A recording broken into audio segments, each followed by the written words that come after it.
उप मुख्यमंत्री ने स्वच्छता पर आयोजित कार्यशाला में की शिरकत। उप मुख्यमंत्री ने स्वास्थ्य और स्वच्छता के महत्व पर जोर दिया।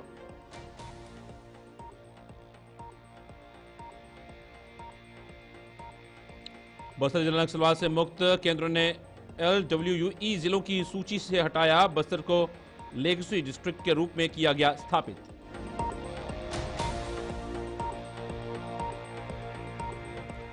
कुम्हरी टोल प्लाजा पर कांग्रेस ने खोला मोर्चा। 23 टोल प्लाजा के खिलाफ कार्रवाई की मांग। नमस्कार, छत्तीसगढ़ खास खबरें देख रहे हैं आप सब। मैं हूं आपके साथ साहिल कीर्ति। छत्तीसगढ़ के मुख्यमंत्री विष्णुदेव साय ने आज अपने निवास कार्यालय में महान स्वतंत्रता सेनानी वीर सावरकर की जयंती पर उनके छायाचित्र पर पुष्प अर्पित कर उन्हें नमन किया। इस अवसर पर उद्योग मंत्री लखनलाल देवांगन, महिला एवं बाल विकास मंत्री लक्ष्मी राजवाड़े, विधायक धर्मलाल कौशिक एवं अन्य जनप्रतिनिधि उपस्थित थे।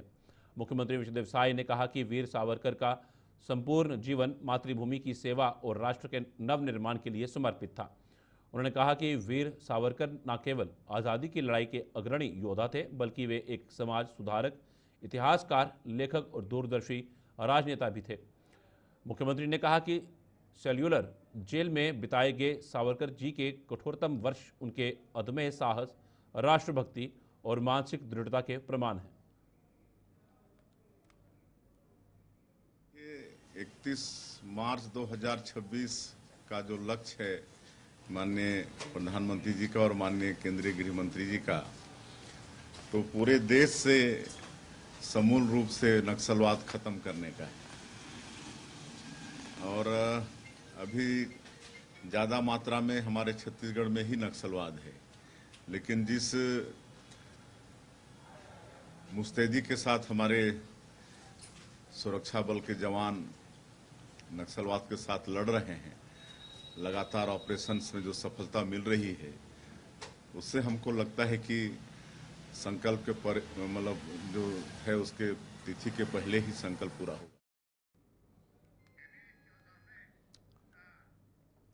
छत्तीसगढ़ के बस्तर जिलों में को पूरी तरह नक्सली मुक्त घोषित कर दिया गया है। केंद्र सरकार ने बस्तर को लिए यानी लेफ्ट विंग एक्सट्रीमिस्ट जिले की सूची से बाहर कर दिया है। यह खबर बस्तर के लोगों के लिए उम्मीद की एक नई किरण है। वहीं बस्तर के नक्सली मुक्त को हो जाने पर मुख्यमंत्री विष्णुदेव साय का बयान सामने आया है। उन्होंने मीडिया से चर्चा के दौरान कहा कि 31 मार्च 2026 का लक्ष्य प्रधानमंत्री और गृह मंत्री पूरे देश से नक्सलवाद खत्म करना चाहते हैं।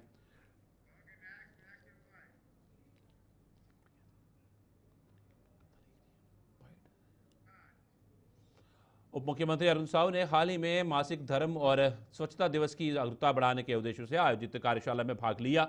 इस कार्यशाला का मुख्य लक्ष्य महिलाओं और युवतियों के बीच मासिक धर्म के प्रति सही जानकारी और स्वच्छता के महत्व को समझाना था। उन्होंने इस अवसर पर महिलाओं के स्वास्थ्य और आंखों के लिए उचित स्वच्छता व्यवस्था की आवश्यकता और महत्व को रेखांकित किया। उप मुख्यमंत्री ने उपस्थित लोगों को प्रेरित करते हुए कहा कि ऐसी पहले न केवल समाज में जागरूकता फैलाने में सहायक होंगी, बल्कि महिलाओं की भलाई के लिए भी महत्वपूर्ण साबित होंगी। स्वच्छता दिवस है और इसी से जुड़ा हुआ ये कार्यशाला है स्वच्छता दीदी लोगों का। सभी नगर पंचायतों से एक नगर पालिका और नगर निगम से 2 स्वच्छता दीदी मास्टर ट्रेनर के रूप में यहाँ आमंत्रित है। उनकी दिन भर की कार्यशाला है। मासिक धर्म से जुड़ी हुई बातें और स्वच्छता से जोड़कर किस प्रकार से स्वच्छता को चुनौती होती है और कैसे हम स्वच्छता का ध्यान में रखकर काम करें, इस विषय को लेकर ही कार्यशाला है। तो निश्चित रूप से ये बहुत आवश्यक और गंभीर विषय है जिस पर आज ये कार्यशाला हो रही है। छत्तीसगढ़ के बस्तर जिले को केंद्रीय गृह मंत्रालय ने लेफ्ट विंग एक्सट्रीमिस्ट जिलों की सूची में बाहर कर दिया है। इसके साथ ही बस्तर जिले को अब LWUE के तहत मिलने वाली केंद्रीय मदद बंद कर दी गई है। मंत्री रामविचार नेताम ने कहा कि देश के PM और केंद्रीय गृह मंत्री की सोच और परिकल्पना के तहत बस्तर क्षेत्र को नक्सली मुक्त किया गया है। उन्होंने कहा कि सरकार और जवानों ने निर्णायक लड़ाई लड़ी और आगे बढ़ते हुए बस्तर क्षेत्र को नक्सली मुक्त कर दिया है। वहीं कांग्रेस ने आरोप लगाया कि बस्तर जिला पहले से ही नक्सल मुक्त था। उन्होंने कहा कि रमन सरकार में टाटा को जमीन देने के बाद लोहांडीगुड़ा में नक्सली आए थे। पूर्व मंत्री अमरजीत भगत ने कहा कि बस्तर अगर शांत हुआ होगा तो कहीं से आवाज आएगी। राजनीतिक दल अपनी वाहवाही करते ही हैं।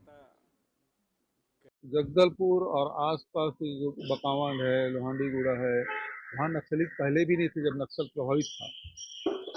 वो बिल्कुल बस्तर ब्लॉक, बकावंड और लोहांडीगुड़ा, ये 3 ब्लॉक हैं। अब तीनों में पहले भी नक्सल नहीं था। वो तो रमन सिंह जब टाटा को जमीन दिया तब लोहांडीगुड़ा में फिर नक्सली आए, तो वो तो पहले ही खाली था।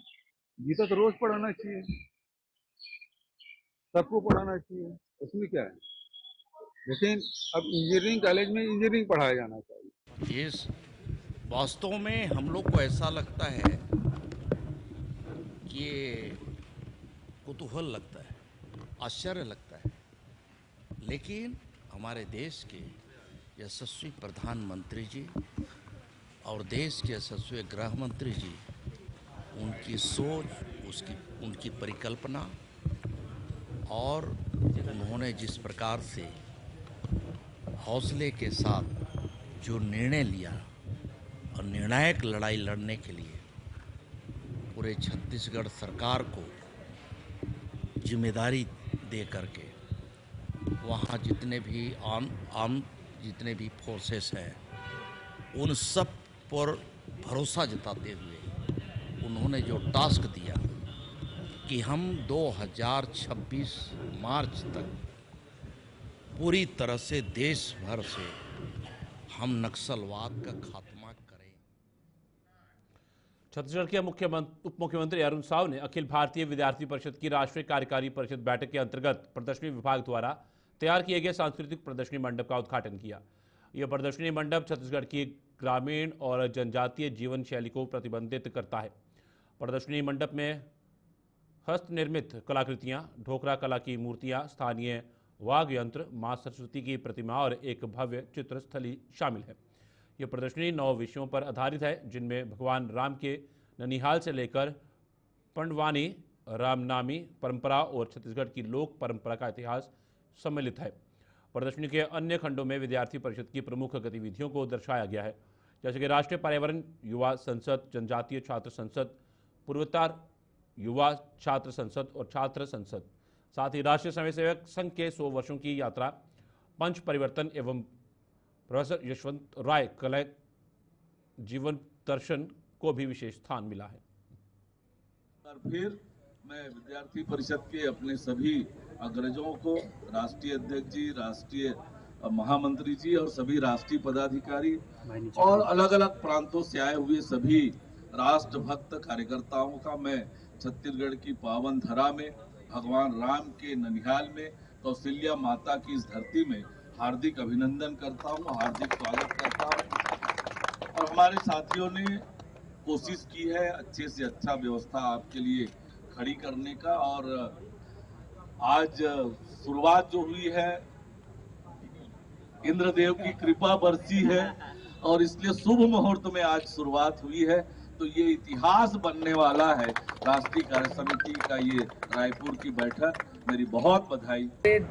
आने वाले समय में पूरे भारत से या पूरे भारत में क्या कार्यक्रम होना है, अभियान होना है, क्या हमारे इवेंट्स के साथ में हमारे आंदोलन किन विषयों पे जाना है, किन मुद्दों पर एबीवीपी आने वाले समय में काम करने वाली है, किन अभियानों को लेकर हम काम करने वाले, उन सब पर हमारी विस्तृत चर्चा होती है। वो पूरी बैठक में देश भर के हर प्रांत से प्रदेश अध्यक्ष, प्रदेश मंत्री और साथ में एनईसी के कुछ सिलेक्टेड मेंबर्स और साथ में हमारे प्रमुख कार्यकर्ता, ऐसे सब लोग मिलाकर टोटल 472 लोग यहाँ पर इस बैठक में उपस्थित रहने वाले हैं आगामी 3 दिन की बैठक में।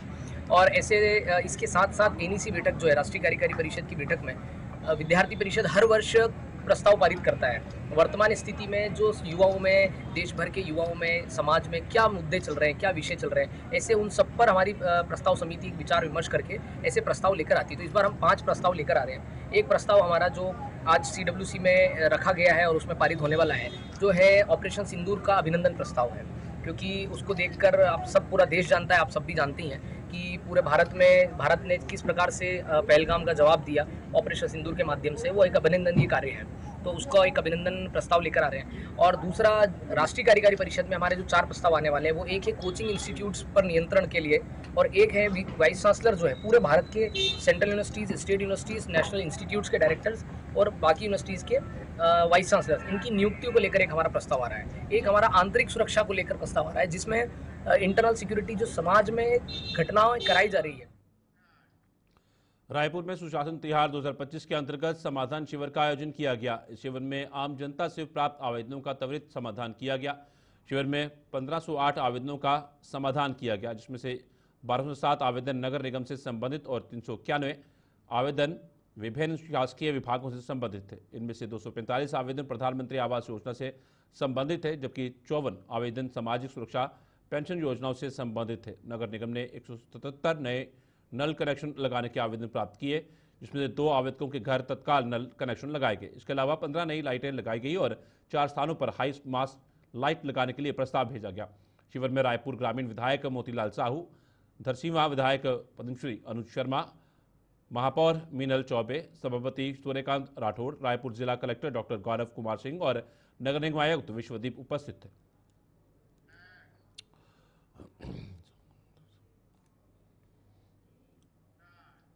छत्तीसगढ़ में कांग्रेस ने रायपुर और दुर्ग के बीच संचालित कुम्हरी टोल नाके की अनियमित एवं अवैध वसूली के खिलाफ मोर्चा खोल दिया है। कांग्रेस का आरोप है कि कुम्हरी टोल प्लाजा अवैध वसूली का अड्डा बन चुका है और सरकार वसूली करके जनता को चूना लगा रही है। कांग्रेस पार्टी के नेताओं ने मांग की है कि कुम्हरी टोल प्लाजा को तत्काल हटाया जाए। उनका कहना है कि टोल प्लाजा के जरिए सरकार जनता से अवैध वसूली कर रही है, जो कि पूरी तरह से गलत है। कांग्रेस नेताओं ने आरोप लगाया कि भ्रष्टाचार को मोदी सरकार की मौन स्वीकृति मिली हुई है। उन्होंने कहा कि केंद्रीय परिवहन मंत्री नितिन गडकरी ने कहा था कि राष्ट्रीय राजमार्ग के 60 किलोमीटर में केवल एक टोल प्लाजा होना चाहिए, लेकिन यहां नियमों का उल्लंघन किया जा रहा है। कांग्रेस पार्टी ने कोर्ट से लेकर सड़क तक की लड़ाई लड़ने का फैसला किया है। पार्टी ने नितिन गडकरी से मुलाकात के लिए पत्र लिखा है और प्रदेश के लगभग 23 टोल प्लाजा के खिलाफ कार्रवाई की मांग की है। देखिए, कुम्हारी टोल प्लाजा और छत्तीसगढ़ के अंदर 23 टोल प्लाजा का मायाजाल बना हुआ है, जो भारत का राजपत्र है, जिसमें नोटिफिकेशन है कि 60 किलोमीटर के अंतर्गत टोल की दूरी ज़्यादा 1-2 टोल नहीं होना चाहिए, लेकिन यहाँ 60 किलोमीटर के अंतर्गत 3-3, 4-4 टोल अवैध वसूली कर रहे हैं। लगातार कांग्रेस पार्टी इसका विरोध कर रही है। जो टोल से लगे हुए कंसर्न शहर हैं, उनको फ्री में आने जाने की व्यवस्था है, लेकिन उसका भी स्कैनर लगाकर पैसा लेने का काम ये भारतीय जनता पार्टी की सरकार में किया जा रहा है। क्या ये पैसा भारतीय जनता पार्टी के नेताओं के जेब में जा रहा है? इस अवैध टोल को बंद करने की मांग हम लोगों ने किया है। लगातार इसको लेकर धरना, प्रदर्शन, आंदोलन। आज जो राजपत्र है और जो केंद्रीय मंत्री नितिन गडकरी जी ने कहा है, वो पत्र भी आपके सामने दिया है। कितने किलोमीटर में कौन सा टोल है, उसका कितना पैसा मनमानी तरीके से बढ़ाने का काम भारतीय जनता पार्टी की डबल इंजन की सरकार में हो रहा है। उसको लेकर आज हम लोगों ने महत्वपूर्ण प्रेस कॉन्फ्रेंस की। करने के मामले में पूर्व मंत्री अमरजीत भगत का बयान सामने आया है, जिसमें उन्होंने कहा कि बीजेपी सरकार में विध्वंसकारी तत्व घटनाओं को अंजाम देते जा रहे हैं। सरकार के मुखिया को देखना चाहिए आखिर किसने मूर्ति फेंकने की हिम्मत कर दी। समाज में ऐसे कृत्य के लिए कोई स्थान नहीं है। मूर्ति खंडित करने वालों पर सख्त कार्रवाई होनी चाहिए। वहीं उन्होंने नक्सल मुक्त बस्तर जिला बनने पर कहा कि बस्तर में शांति सभी चाहते हैं, निष्पक्षता के साथ शांति बनानी चाहिए। बस्तर अगर शांत हुआ होगी से आवाज़ आएगी। चलता था और अभी भी सरकार ने शुरू करने की बात कही है। उसमें देखने की बात ये रहती है कि कौन सा विषय का शिक्षक का पद कहाँ पर खाली है। ऐसे नहीं कि गांव से सारे लोगों को पसंदीदा जगह में सब नहीं है। अब उसमें कहीं मैथ के टीचर नहीं है, कहीं इंग्लिश के नहीं है, कहीं पर साइंस के नहीं है। तो ऐसे में विषयवार जो रिक्तियां हैं उसको मंगा करके और जो इनके पास सरप्लस शिक्षक हैं उनको वहाँ पर पोस्ट करना चाहिए। उससे ये तो विषय शिक्षक की जो कमी है वो पूरी हो पाएगी।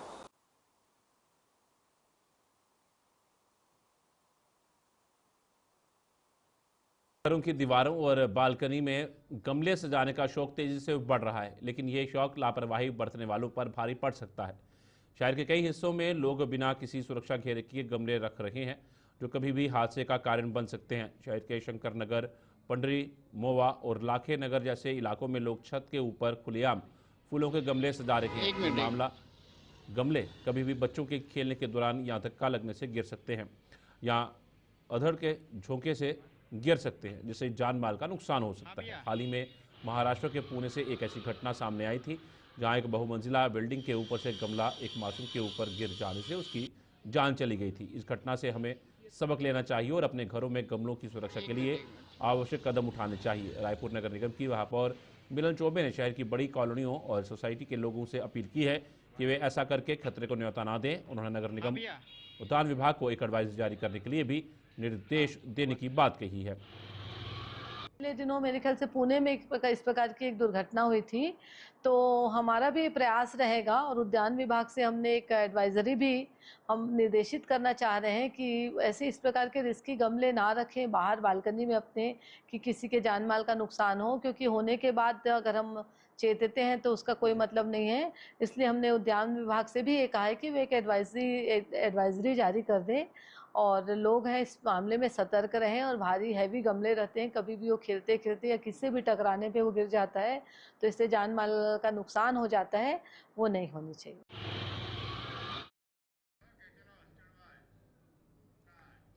देश में कोरोना के मामले 1000 के पार पहुंच चुके हैं, जिससे स्वास्थ्य विभाग की टीम अलर्ट मोड में आ चुकी है। राजधानी रायपुर में भी स्वास्थ्य विभाग ने गाइडलाइन जारी कर दी है और स्वास्थ्य कर्मचारी अलर्ट मोड में है। रायपुर के मेकाहारा अस्पताल में स्वास्थ्य कर्मचारियों की तैनाती कर दी गई है और ओपीडी में भी पूरी व्यवस्था कर ली गई है। इसके अलावा एक अलग से कोविड ओपीडी को मरीजों के लिए तैयार किया गया है। छत्तीसगढ़ प्रदेश में अभी तक 3 मामले सामने आ चुके हैं, जिसमें से 2 मरीज रायपुर के और 1 मरीज भिलाई का बताया जा रहा है। कोरोना के नए वेरिएंट JN1 के मामले में बढ़ोतरी को देखते हुए स्वास्थ्य विभाग और स्वास्थ्य कर्मचारी अलर्ट मोड में हैं। स्वास्थ्य विभाग ने बेड एवं ऑक्सीजन की पूरी व्यवस्था कर ली है और सैंपलों के जांच के लिए भी टीम तैनात की है। स्वास्थ्य विभाग लोगों से अपील कर रहा है कि वे कोरोना के लक्षण दिखने पर तुरंत अस्पताल में संपर्क करें और सावधानी बरतें।